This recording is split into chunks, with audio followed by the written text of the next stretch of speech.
గుంత ఫోటో మనుషులు అందరు రాని ఆడికి రావాలా ఏమన్నా కావాలి చెప్పులు వదిలిపోకూడదు మీరు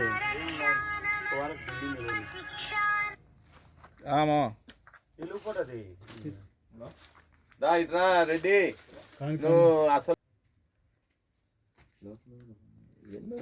పోయడం అయితే ఉనారుగా వచ్చినారు. ఇది మట్టుకు పాత మట్టినా కొత్తగా అంత ఎనికి వచ్చినారు. అదే ఈయన వచ్చినారు. ఇది పాత మట్టి. అంటే అప్పుడు ప్రయత్నం చేసి సగంలో ఎత్తేసి మళ్ళీ వచ్చినారేమో అర్థం కాలేదు. ఇదైతే పాత దేశం మట్టి. ఇది కొత్తది. కింద గుండ్రాలు వేసినప్పుడు బాగా నీట్గా. ఇప్పుడు అప్పుడు మన దేశం ఎన్ని సంవత్సరాలు తిన్నాను. దాని కింద ఏమున్నాయి? 4 రేకులు ఉన్నాయి.